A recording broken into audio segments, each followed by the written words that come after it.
તો આ તરફ અમદાવાદમાં પણ વહેલી સવારથી ફરસાણની દુકાનો પર લાંબી લાઈનો લાગી। વિજયાદશમીની ઉજવણીમાં ફાફડા જલેબીનું ખાસ મહત્વ છે, ત્યારે વહેલી સવારથી ફાફડા જલેબી લેવા માટે લાંબી કતારો જોવા મળી। આખી રાત ગરબા રમીને લોકો ફાફડા જલેબી ખાવા માટે પહોંચ્યા હતા। નવરાત્રિમાં મા શક્તિની આરાધના કરી છે અને આજે વિજયાદશમી છે, એટલે કે લોકો ફાફડા જલેબી ખાય અને વિજયાદશમીની જે ઉજવણી કરતા હોય છે। વર્ષોથી આ પરંપરા ચાલી આવે છે અને પરંપરાને આજે પણ અમદાવાદવાસીઓ છે તે યથાવત રાખી રહ્યા છે। ફાફડા જલેબી ખાવા માટે લાંબી કતારો છે તે લાગી છે। અત્યારે પણ જોઈ શકો છો કે તમામ ફરસાણની જે દુકાનો છે ત્યાં લોકો ફાફડા જલેબી લેવા માટે કલાકોથી લાઇનમાં ઊભા છે અને તેઓ વિચારી રહ્યા છે કે જલ્દી તેમનો નંબર આવી જાય અને ફાફડા જલેબી છે તે ખાવાની મોજ માણી શકે। એટલે કે વહેલી સવારથી જ લગાતાર લાઈનો છે તે જોવા મળી રહી છે, પરંતુ નવરાત્રિની ઉજવણી આખી રાત કર્યા બાદ લોકો હવે વહેલી સવારે છે તે ફાફડા જલેબી ખાવા માટે કતારોમાં ઊભા જોવા મળી રહ્યા છે। કેમેરામેન પંકજ મકવાણા સાથે વિપુ પટેલ, ન્યૂઝ 18 ગુજરાતી, અમદાવાદ।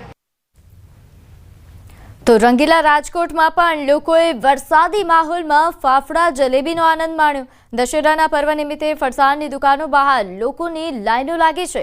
લોકોએ કહ્યું કે દશેરાના પર્વ પર ફાફડા જલેબીથી દિવસની શરૂઆત કરવાની અલગ જ મજા હોય છે અને ફાફડા જલેબી ખરીદવા માટે રાજકોટના લોકો કલાકો સુધી લાઈનમાં ઊભા રહ્યા।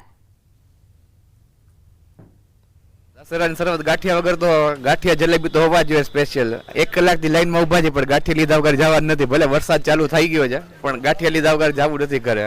માણસો એટલા બધા ઉત્સાહી છે કે ગાંઠિયા ને જલેબી તો આપણે દશેરાના ખાવા જ જોઈએ એમ।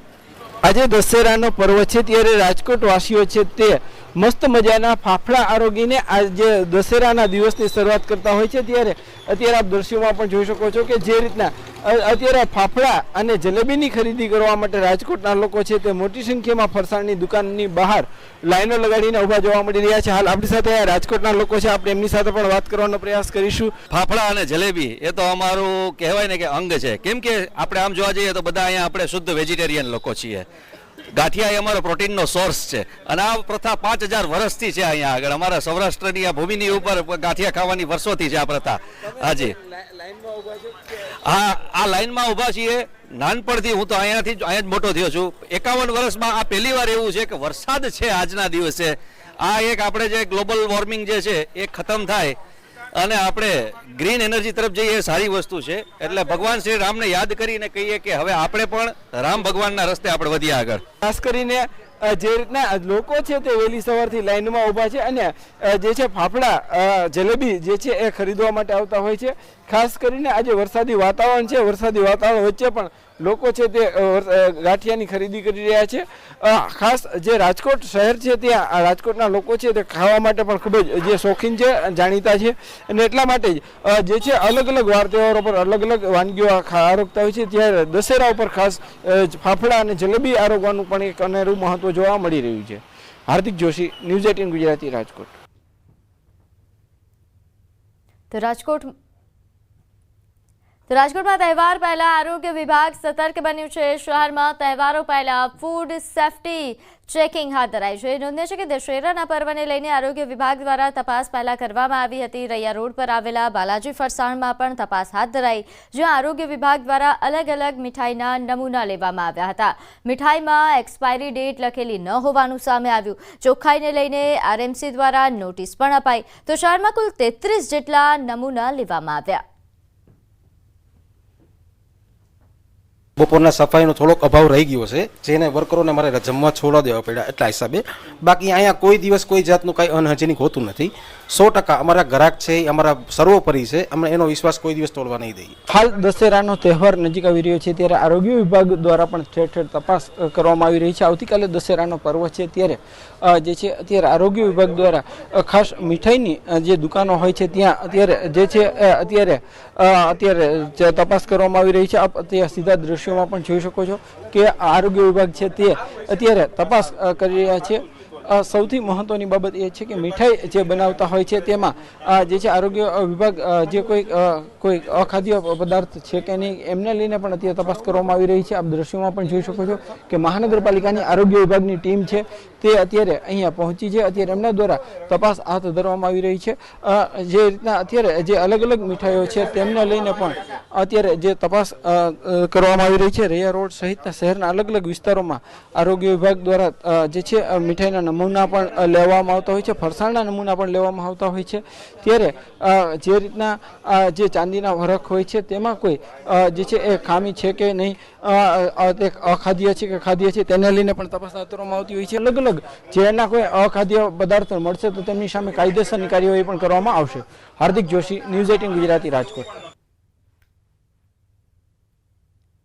તો દશેરા પર્વ નિમિત્તે ફાફડા જલેબી ખાવાનો મહિમા છે, ત્યારે આ વર્ષે ફાફડા જલેબીના ભાવમાં વધારો થયા હોવાનું ગ્રાહકો જણાવી રહ્યા છે.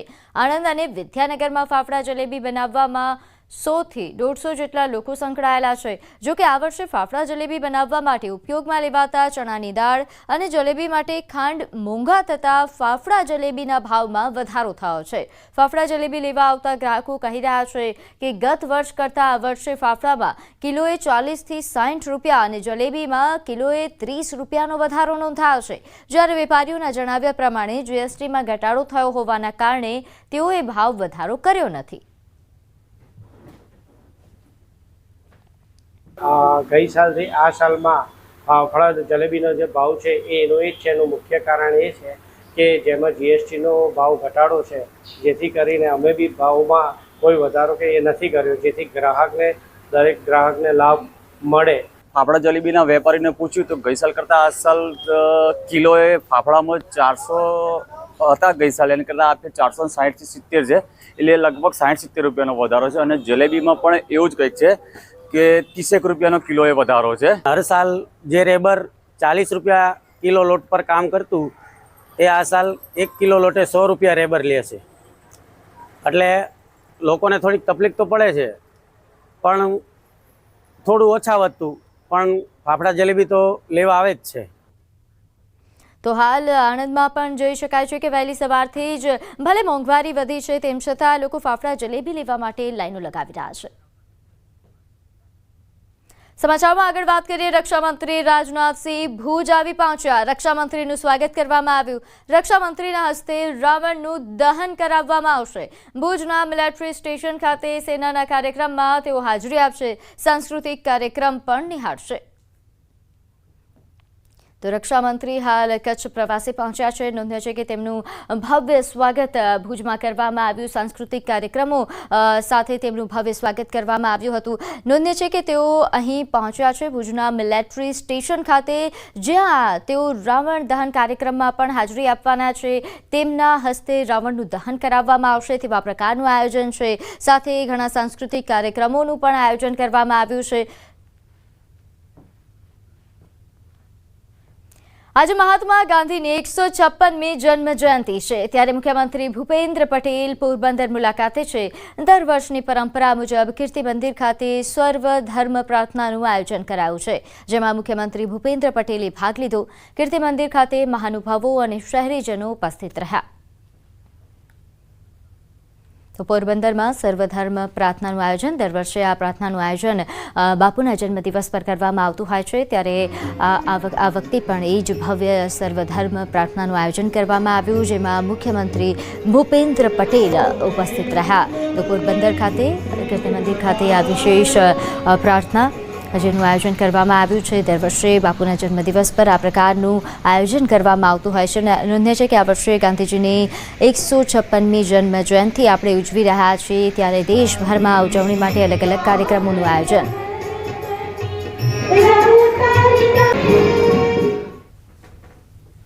દૈવી શક્તિની આરાધનાના પર્વ નવરાત્રી મહોત્સવના સમાપન સાથે અસત્ય પર સત્યના વિજયનું મહાપર્વ એટલે કે દશેરા, જેને લઈને સુરતમાં તડામાર તૈયારીઓ કરવામાં આવી છે. આતિશબાજીથી ભરેલા રાવણના 70 ફૂટ ઊંચા પુતળાનું ઘોડદોડ રોડ સ્થિત વિશાળ મેદાનમાં આવતીકાલે દહન કરાશે.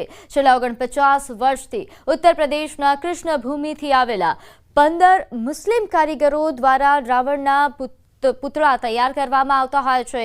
40 દિવસની મહેનત બાદ 70 ફૂટ ઊંચા રાવણના પૂતળાને આખરી ઓપ આપવામાં આવ્યો। મુસ્લિમ બિરાદરો દ્વારા વર્ષોથી કોઈ પણ ભેદભાવ રાખ્યા વિના રાવણનું પૂતળું તૈયાર કરવામાં આવે છે અને આવતીકાલે શહેરમાં 49 વર્ષ જૂની પરંપરા ચાલુ વર્ષે પણ અકબંધ રહેશે।